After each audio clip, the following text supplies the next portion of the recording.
a new ager or a hint.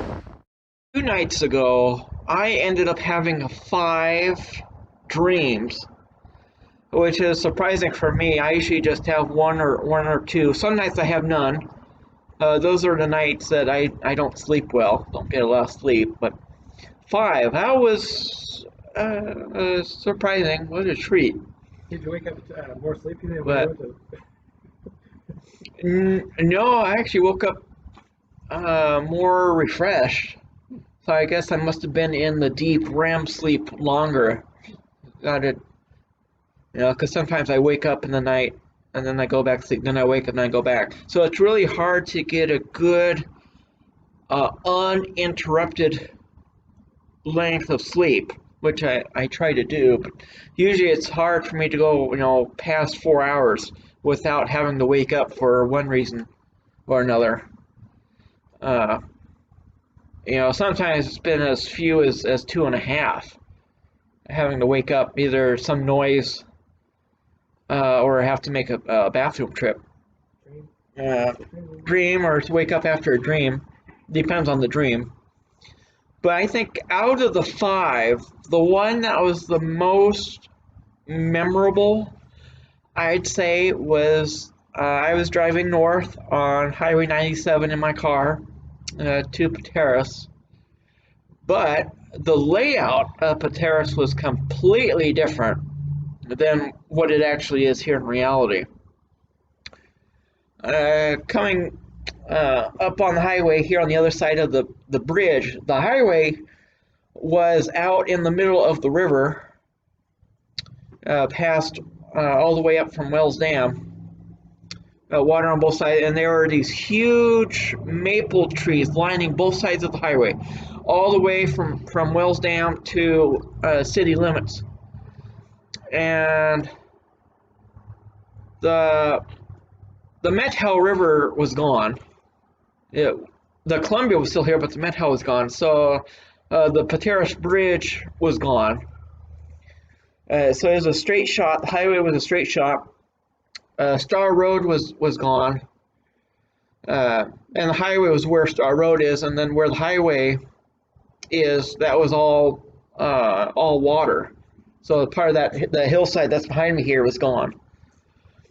And driving into town, the streetlights were these globe shaped.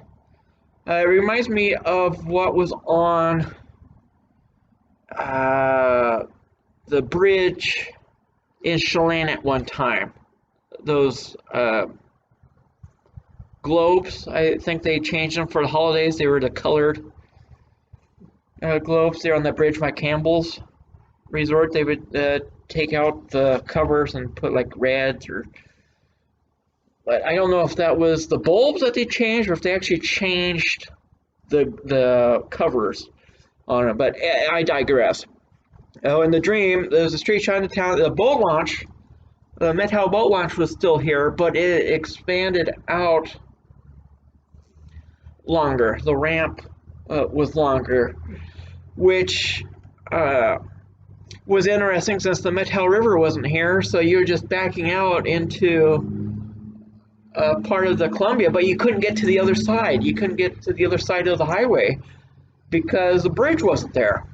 So if you got into the water, you just had this little strip of water from here down to the dam because you couldn't go up. There's no Methow River. You can go to the other side, so you couldn't go, up to Brewster, Bridgeport. Main Street was the highway with these huge trees on both sides, and the business, there was a roundabout right on as you enter city limits. And if you go, to the left, it was the residential. To the right was the business district, and the highway is Main Street. So once you get past the roundabout, there were buildings on both sides. They alternated. A building lined up with the tree, and then there was a tree that lined up with the building. So the buildings weren't lined up with each other. They were kind of staggered back and forth. I remember there was, coming into town, there was this huge warehouse. It was actually it was a lipstick factory on my right, where proportionately it would be where the gas station is now, but then the highway curved, and so there was no Terrace Mall. That's where the highway curved and went straight. So there are businesses on both sides. Let's see, there was there was a lipstick factory. There was a travel agency. I remember driving. There was a Thai restaurant, and on the other side there was a grocery store, and it looked like some type of hardware thrift store, as well, a dry goods store. And the cars were interesting. It seemed like they were all newer than mine. So I think that this took place. It didn't feel like the present. It felt like something, 20 to 30 years from now in the future. And yet I was still my present self. My car was its present self. So I hadn't aged, but everything, all the other people that I noticed, all the other cars, new technology, the buildings look like new, whatever the newest architecture style is going to be in 20 years. It's really hard to describe how that's going to be. It reminded me of retro, with the lines, crisp lines, sharp edges, with windows and entryways. But then you have these globe shaped streetlights lining both sides of the road with these huge maple trees. And so I'm just here driving, and it's like, oh wow, this is what is this place? Because I didn't recognize it. Oh yeah, what is this place? So I'm just driving, and it was a bright sunny day. I would say probably midsummer, because the trees were beautiful, all lush and green with leaves. And I remember, even though I had the windows rolled up in the car, I could hear birds chirping in the distance.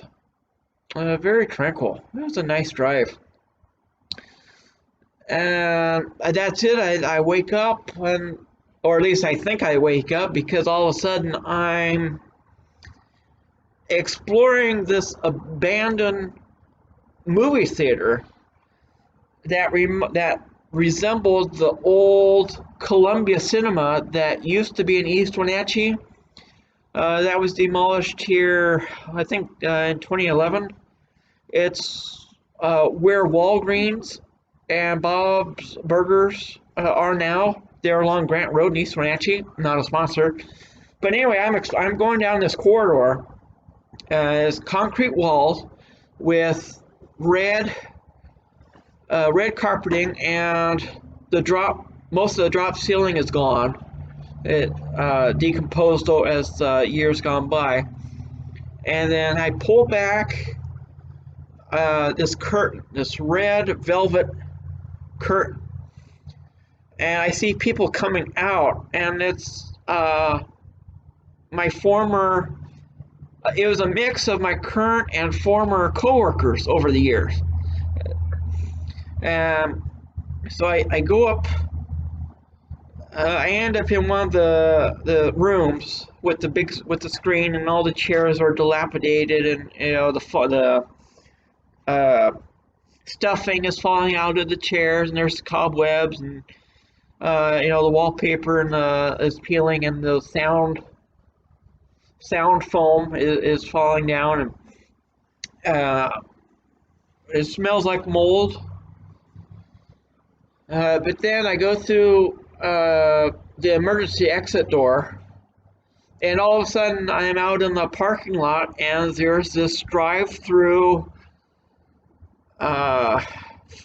food bank, toy drive thing going on. And So I get out there and I'm handed this vest and a flag, and I'm told to go to the end of the parking lot and do traffic control because we can only have so many cars in the parking lot at one time due to occupancy. So apparently this takes place in modern times. So I'm out there only letting in a few cars at a time because how they have the table set up. You drive up to the table, you roll down your window, and then someone hands you a bag of goodies in exchange if you have a toy. They have a box for plush toys or board games or some type of electronics. And it was a white. The tables were kind of like the picnic tables here at Peninsula Park, but they were white, metal, smooth, but they didn't have the seats like the picnic tables do. It's just the table part itself, but it was metal. So anyway, I'm just out there. It was sunny, warm. I remember standing there wondering, who owns this movie theater, and why are we having it in their parking lot when the building itself, could collapse any time, and it doesn't look that appealing. Where's the food coming from? Where do they store it? Things like that. Things that make you ponder. So then I wake up, go to the bathroom, go back to sleep. And so then dream number 3, I believe, is walking a Springer Spaniel dog in the middle of a cherry orchard. It's probably late summer, I would say. It was Bang cherries, I remember that. And the Springer Spaniel was on one of those leashes that, that's retractable, a retractable leash. So they were she was just snuffing around the cherry tree, and I was just following behind. And I see this robin just hanging around, robin. And then all of the trees disappear except for one.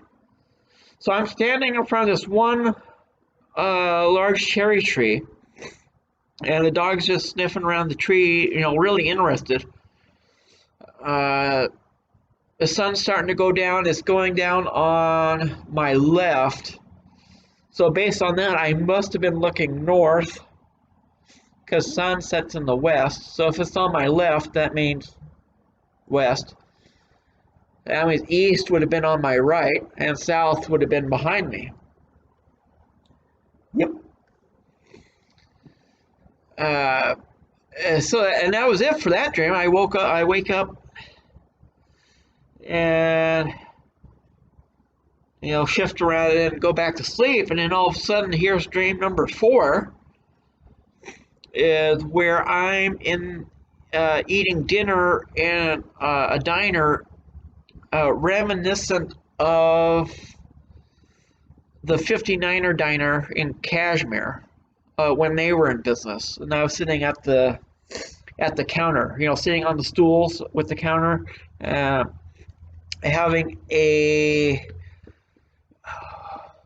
I think it was a turkey and Swiss sandwich.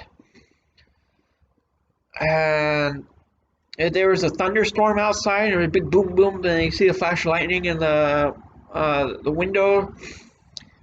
Anyways, I leave my seat to go explore the storm, and I walk through this threshold into a separate part of the restaurant. It was I think it was used for the conference center that they had set up, or large gatherings, like if you want to have a reserved space for a party, a birthday party or a wedding reception, something like that. And there's these little square windows. I think there are about 20 of them lined up on the wall that looked outside into the parking lot. And so anyway, this torrential rain is coming down, thunder, lightning, and there's this uh, this arcade game, bowling game. And every time, because it always gave a preview of what the game was about, so it showed the bowling ball rolling down the lane and hitting the pins on the screen. Well, every time that the bowling ball would hit the pin, it coincided with the lightning strike, and then the thunder boom. So it's like boom, lightning, thunder, boom, boom from the bowling ball hitting the pins, and then lightning and thunder. So how that synced up was interesting. And then some guy was sitting at a table, got up, went to the door. It was a sliding door. And he opened it up, said, "Hey, buddy." He wasn't talking to me, but I didn't see anyone else out in the parking lot standing in rain, so I don't know who he was talking to. He was an elderly man, probably in his 60s, a buzz cut for a haircut, and he had starting to have a beard, growing his hair out, and he was dressed. See, he had a plaid shirt. It was red and black. A plaid shirt with jeans. Kind of looked like a lumberjack, or maybe that was just my first impression. And I remember the lights. They were the triangle-shaped lights hanging from the ceiling, and they started flickering because of the storm. So I go back to the counter to finish my sandwich, and I wake up. So that's dream number 4. And the last dream number 5, was where my shoulder was sore, and I was standing in some type of hallway. Black walls, really dim lighting, and so the doctor was putting rubbing some type of cream on my shoulder because it was sore. And so he was asking me, how did I get a sore shoulder? And I was like, honestly, I don't know why I'm here, because you're not my doctor, and I wouldn't go to a doctor just for a sore muscle. That's something that I would do because I have, icy hot at home, and it's not like I was in an accident. So I don't know why I'm here. Is the insurance going to cover this? What's going on here? This just looks like a sterile office. So I think that was the shortest dream because I woke up right after that. But now here's the kicker: my shoulder was a little sore when I woke up because I was sleeping on my side, and I must have slept on that side too long because my shoulder was a little tender. Ooh. So anyway, there you go. A little bit of everything. Ta-da! Until next time, applesauce. Until next time, applesauce. Yeah.